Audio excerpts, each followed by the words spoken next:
Donald Trump sucked up pathetically to Vladimir Putin.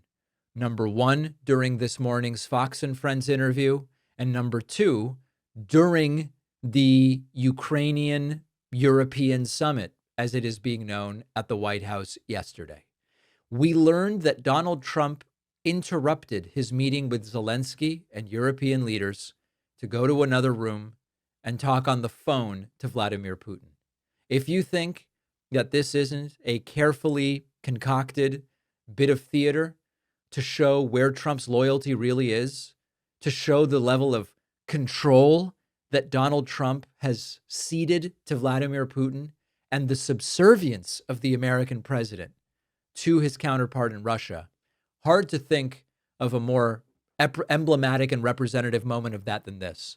This morning, Fox hosts asked Trump, how did everybody react when all of a sudden you're on the phone with Putin during this meeting? And Trump goes, oh, I didn't want to disrespect Putin, so I stepped out for the phone call. Listen to this. During the meeting yesterday, when you decided to call Vladimir Putin, what was the reaction among the other people in the room? And what was President Putin's reaction to being brought into a phone call in the middle of your meeting? Well, I think they expected it. I didn't do it in front of them. I thought that would be disrespectful to President Putin. I wouldn't do that because they have not had the warmest relations. And actually, President Putin wouldn't talk to the people from Europe. I mean, that was part of the problem. They stepped out of the Oval Office to make the call? They had no communication with the White House for years as people died. Years with Biden and his people. No communication. Putin told me. Years. It was years that he didn't speak to anybody from the White House. And it was a long time that he didn't speak to anybody from Europe. No, it's a fractured relationship. And when I came in, I always had, despite the Russia hoax, which truly was a very dangerous thing for our country, but despite that, I maintained a very good relationship. I mean, you saw that when he got off his plane, I got off my plane. There's a warmth there that you can't, there's a decent feeling. And it's a good thing, not a bad thing. People would say, oh, that's such a terrible thing. It's not a terrible thing. You know what? We've got the most nuclear weapons in the world and the most powerful. He's got second. So can you describe for us how that happened? Did you just announce that you were going to go into the other room to make the phone call, and then you got up and left and then came back? I think they sort of knew I was, at the end of the meeting, I was going to call President Putin, and President Putin expected it, and he was there. Now, by the time I called him, it was 1 o'clock in the morning in Russia. Russia's a big place. They have 11 time zones, I believe. Yeah, Putin's working so hard, huh? 9 or 11, but I think it's 11. But think Mr. of it, President, 11 time zones. That's a lot of time zones. So it was late. It was like 1 o'clock in the morning, but he picked it up very happily. Sure, he works very hard, like we all. I was joking, but Trump, he's working so hard. He got on the phone with me at 1 a.m. Russia time. They've got time zones up the wazoo. It's all really wacky. It's funny. Trump says, it's funny and terrifying. Trump says, there's a warmth there with Vladimir Putin. We know. And it takes only, looking at the video, of course, of Donald Trump embracing Vladimir Putin and deferring to Vladimir Putin on Friday, compared to a much more skeptical, a much more passive-aggressive and distant and cold Donald Trump when it comes to his meeting with Vladimir Zelensky. So we know that there is a warmth there. There's no question about that. And then, of course, Donald Trump continuing to say, this is Ukraine's fault.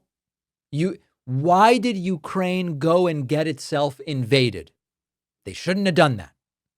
What? Mr. President, did y'all discuss any land swaps yesterday? Because we've talked a lot about the Donbass region. And what was the feeling in the room? What did the other leaders say about this? Well, they understand. Look, everybody can play cute and this and that. But, Ukraine's going to get their life back. They're going to stop having people killed all over the place. And they're going to get a lot of land. But this was a war. And Russia is a powerful military nation, whether people like it or not. It's a powerful nation. It's a much bigger nation. It's not a war that should have been started. You don't do that. You don't take on a nation that's 10 times your size. And, military experts look, if it wasn't for the greatest military equipment, we make the greatest military equipment in the world. And we gave them, whatever. They took probably a lot of money, too. But they had tremendous, they had the Patriot missile, which is the best in the world. All the equipment, we make the best equipment in the world by far. Everyone else is like nothing. So we gave them a lot of equipment. Now, with that said, the Ukrainian soldiers were brave as hell because they're fighting a force that's much, much bigger and in theory much more powerful. And, it's not like they've stopped. I assume you've all seen the map. A big chunk of territory is taken, and that territory has been taken. Now, they're talking about Donbass, but Donbass right now, as you know, is 79% owned and controlled by Russia. So they understand what that means. Mr. President, what is... Mr. Desperate to try to get a word in with Donald Trump, but Trump just goes on and on and on. It's not a war that should have been started. You don't take on a nation that's 10 times your size. Understand what Trump's saying. Trump is saying Russia... Well, we know Russia attacked Ukraine, but Trump's view is when you're attacked by a nation 10 times your size, what are you doing getting involved in that war? And of course, it's called defense. It's called attempting to defend your land.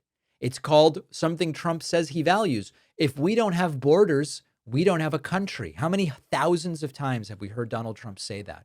And of course, this goes back to a principle I write about in my book, The Echo Machine, extensively, which is that it's really a waste of time to engage with a lot of these people on principles, because as soon as the principles are inconvenient, they go out the window. Let me explain what I mean.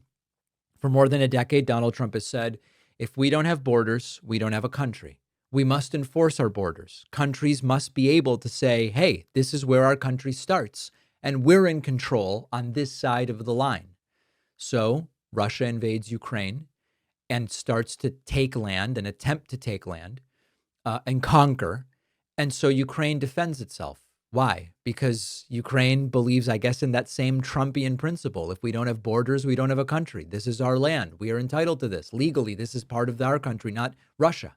And Trump goes, oh, what are you doing taking on a country 10 times your size? So is it important for countries to defend their borders, or isn't it? And the answer, of course, is it depends when it's convenient. If it's about stoking fear about brown migrants from Central and South America, then defending the American border is the most important principle. But if it's, I like Vlad much more than I like Zelensky, and I'm enamored with Putin's authoritarian dictatorship in a way that I simply am not with Ukrainian democracy, and I want to placate Putin and ingratiate myself with him and get an attaboy the way that he got on Friday, then all of a sudden, defending the sovereignty of borders, in this case, it's Ukraine's borders, is not particularly important. So this is what I've been saying for a very long time and what I've written about. Why would we, when they come to us and they go, I want to debate with you the principle of defending our borders through immigration, through military. Okay, but why would I waste time debating that with you when you take the opposite position when it comes to Russia and Ukraine?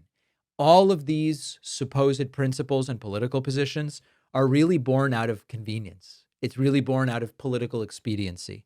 Who do I want to support today? And what can I say to justify that?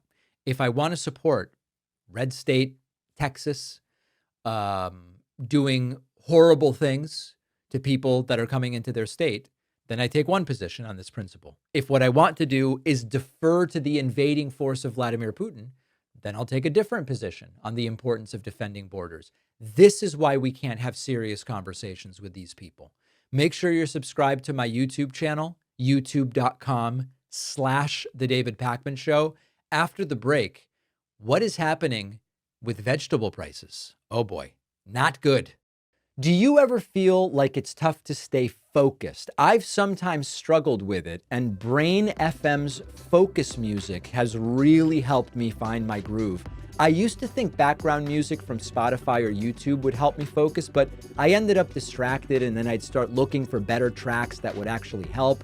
Then I found Brain FM. It's not just another music app. It's really music designed for when you are trying to do deep work. It's science-backed. The modes can be for deep work or more creativity focus or motivation. They have a turbo mode designed to support ADHD brains. Brain FM's music works within minutes and it delivers results.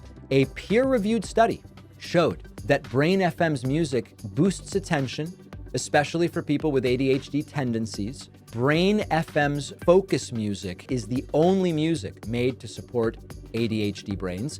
And Brain FM is the only music app funded by the National Science Foundation because of their unique audio technology that changes the patterns in your brain.